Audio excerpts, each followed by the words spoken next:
Morning, everybody. It's Mrs. Farmer, and today we're going to be talking about ancient Egypt. So write that as your title, Ancient Egypt.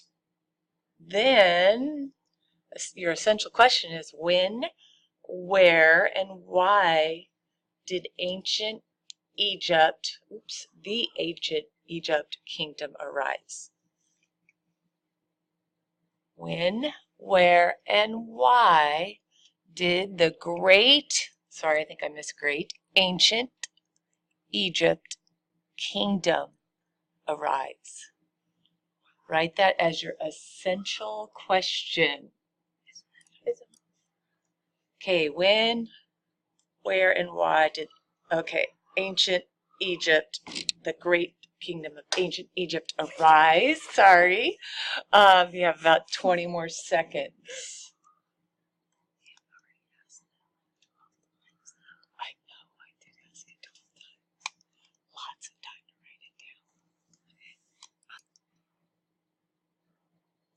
Okay, now you get a minute 50 for this next one.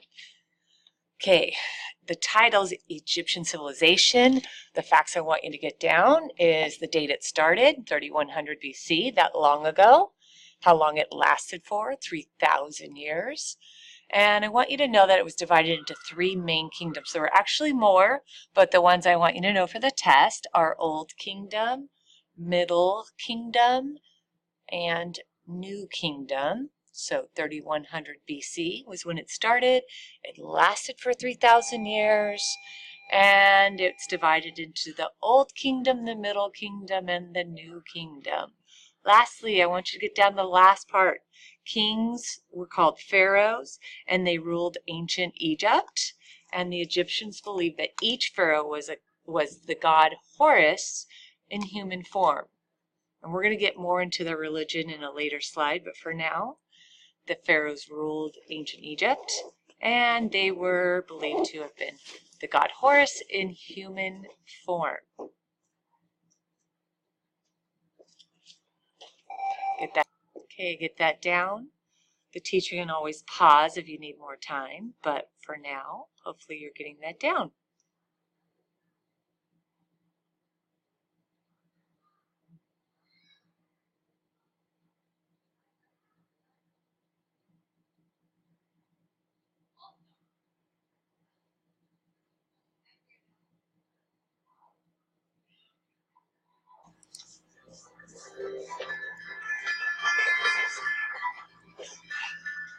Over 5,000 years ago, a civilization was born in ancient Egypt, which was to endure for the next 3,000 years. It was presided over by a long succession of kings known as pharaohs. The pharaohs were considered to have been born as divine beings, destined to become gods upon their death and to join Ra, the great sun god, in the sky. The first of the pharaohs is considered to be King Menes, who founded a dynasty in 3100 BC and began a period in Egyptian history which has become known as the Old Kingdom and was to last for the next 1100 years. He succeeded in uniting the upper and lower parts of Egypt into a single kingdom with a new capital, Memphis, which was located just outside the modern city of Cairo. During this period, the first pyramids at Saqqara and Giza appeared. Many of the rituals and practices which were to last for the next 3 millennia were established. By about 2100 BC, the power of the pharaohs had declined considerably. Many parts of the country had fallen under the control of local tribal leaders with their own small kingdoms. This interval, referred to as the First Intermediate Period, was to last for about 100 years, until the turmoil was ended by a warlord from Upper Egypt, Mentuhotep II of the 11th dynasty. Mentuhotep manages to defeat the kings of Lower Egypt and reunite the country into a single kingdom. In doing so, he ushers in a period of great wealth and prosperity, known as the Middle Kingdom. Under his rule, the capital is moved south to Thebes, near today's city of Luxor. However, 600 years later, the power of the pharaoh had once again declined, fragmentation and political turmoil returned. During this time, known as the Second Intermediate Period, Egypt was again divided into two parts until 1550 BC, when it was reunited by the pharaohs of the 16th and 17th dynasties. So began its most prosperous and successful era, known as the New Kingdom. This is the period in which the most well-known of the Egyptian kings lived. Tutankhamun, the boy pharaoh of the 18th dynasty, followed some 50 years later by the great Ramesses II. By this time, the practice of using pyramids as royal burial sites had long gone in favour of using deep underground tombs located just outside of Thebes in the area which has become known as the Valley of the Kings. By 1070 BC, the grip of the pharaohs was once again diminishing as the country once again became fragmented.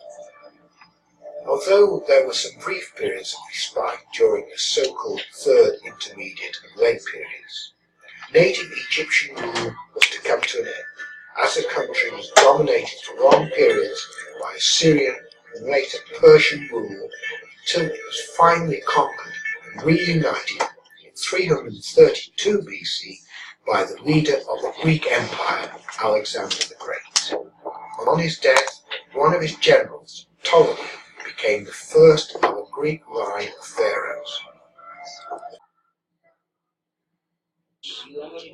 Okay, everybody, we're on the Nile River.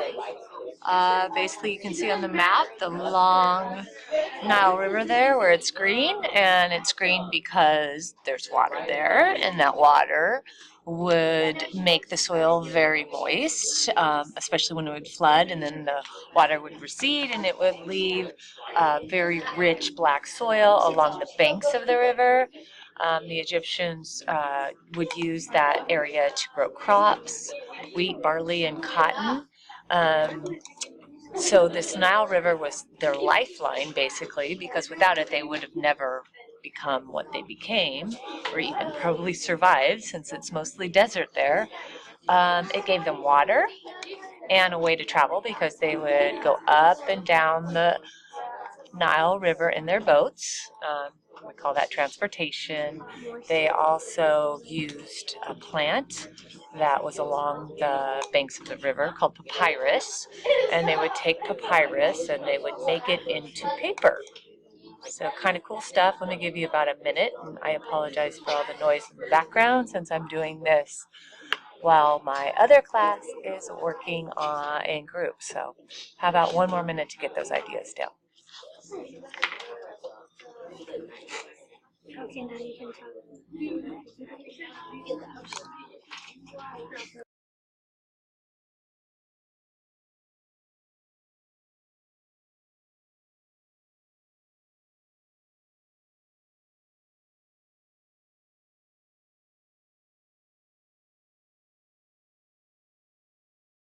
Okay, for the next slide, about 2 minutes, we're going to talk about their homes, the Egyptian homes next.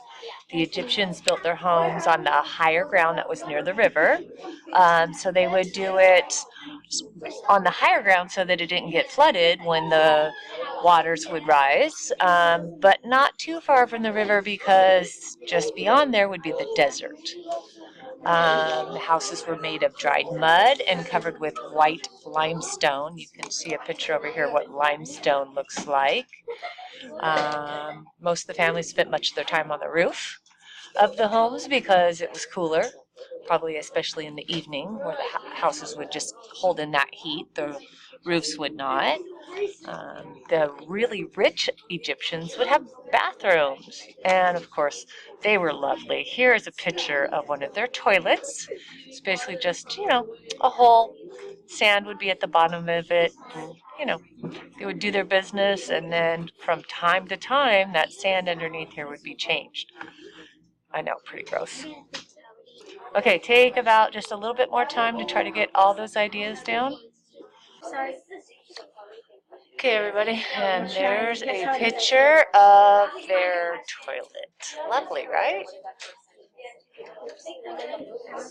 Okay, what did the Egyptians believe? This is a picture of some of their main gods: Anubis, Osiris, Horus. Egyptians' religion, they believed the gods controlled everything that happened on earth. They believed that their pharaohs or their leaders were actual gods. And because the pharaoh controlled Egypt, people saw him as a god king. Yes, a god king. They believed that after death, their pharaoh joined the other gods to live forever, and that's why they would build them those big tombs and the pyramids, and they would leave precious items in there for them because they thought they might need those precious items in their afterlife.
Can't walk like me.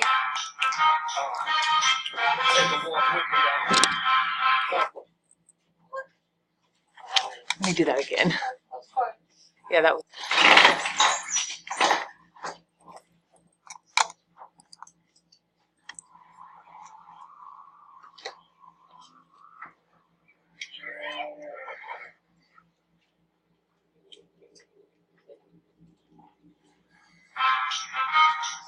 Can't walk like me. Take a walk with me. Walk like an Egyptian. They say the Nile is Egypt. Chocolate and crops on the beach. And you can believe it. The unified left Christian called soap. So they planted in the soap. And the farms got built around the Nile. They got together to feed it alright like Bob Marley. Making cotton wheat, barley. Writing on the iris and hieroglyphics. That's the Egyptian alphabet you can get with. I am dimwit, I can't believe it, I can't read it. Looks like symbols to me. Nah, it's simple, you see. The Rosetta Stone let us know how to decipher the code. So now we study the old words that were written in stone. They believed in the afterlife. They get strips of cloth from their archetype. Yep, pharaohs and get mummified. And there is the food and clothes for the great unknown. Whoa, walk, walk like an Egyptian. Walk, walk like an Egyptian. We built the pyramids, we built the Sphinx. And then we wrote it down in hieroglyphics.